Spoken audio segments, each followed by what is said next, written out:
A series of big primary wins on Super Tuesday. The presidential frontrunners have taken command of their party nominating battles on the campaign's biggest night of voting. US networks are projecting that Clinton won 7 and Trump 6 of the 12 states that were voting. Their leading opponents, Republican Ted Cruz and Democrat Bernie Sanders, have taken 2 and 1 states respectively, while the others are too close to call.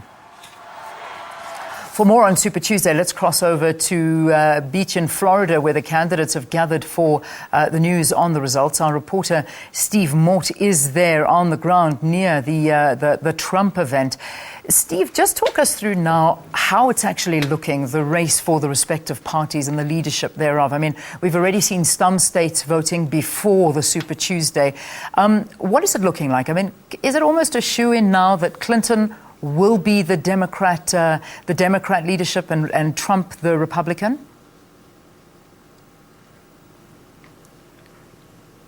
Well, it's certainly looking that way at the moment. And in terms of looking at this historically, any candidate that's performed like this on both Hillary Clinton's part and Donald Trump's part has gone on to be the nominee. But, you know, this is not a normal election year, as we've seen time and time again. And Ted Cruz and Marco Rubio are holding out. They're hoping to get to the conventions with enough delegates to wrangle and get enough support to get themselves the nomination. But certainly at the moment, it looks like Donald Trump is on his way to become the Republican nominee.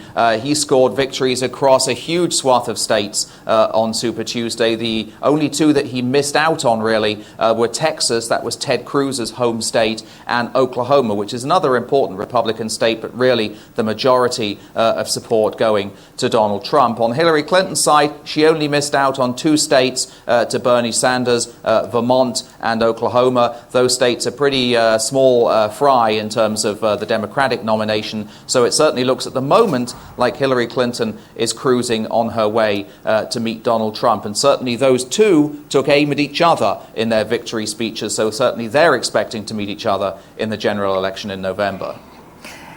Steve, this popularity and the surge of Donald Trump, I mean, it certainly is a talking point here in South Africa.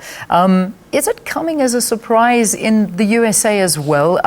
Because, you know, when you saw the campaign of Donald Trump, he was very brash and he just never held back and spoke his mind. And it appears that Americans actually were enjoying what he was saying. I mean, you know, the question, is it a surprise or not really? This is what was expected. Well, it's certainly come as a surprise to the Republican establishment, who've been trying for many, many weeks now to try to stop that Donald Trump juggernaut. But, you know, many people we speak to out in the field just say that they love Donald Trump because they say generally, and this is a quote we hear over and over again, is that he speaks the truth. He doesn't take it lying down, that he says things the way they are. And that's, whether you agree with it or not, what a lot of Republican voters like about him. They also like the fact that he's a political outsider. But what you've got to remember is Donald Trump is playing this election by his rules. A lot of the political establishment have been scratching their heads since Donald Trump made his announcement all those months ago, and everybody laughed at him then. Everybody said he wouldn't last, but he did, and everyone's trying to figure out how exactly he's done it. And it doesn't seem to matter how many candidates pull out of the Republican race, his support continues to gain momentum. It doesn't seem that voters who were voting for other candidates that have dropped out are then going to people that are fighting against Donald Trump. They're all going to Donald Trump. So now he's polling almost half of the Republican Party's voters in the United States. So it's very, very interesting. Donald Trump, I should say, has basically changed the rules of the game. Everybody's being forced to play the game on his terms. So yes, it is a surprise. But if you ask many of the voters, they don't seem to be surprised at all. They say they've been looking for somebody like Trump for a long time, somebody who doesn't play by Washington's rules. All right. Interesting.